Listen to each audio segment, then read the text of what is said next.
Editorial design demands structure and readability. In this tutorial, we're using Frame Mask to support that structure.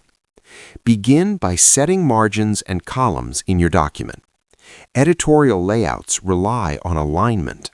Use the Frame tool to define image areas alongside text. This ensures visuals support content instead of competing with it. Insert images into frames and adjust positioning carefully.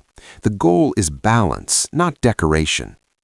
Because Frame Mask is non-destructive, images can be refined at any stage. This is especially useful during late-stage revisions. Text and images remain independent but visually connected. This separation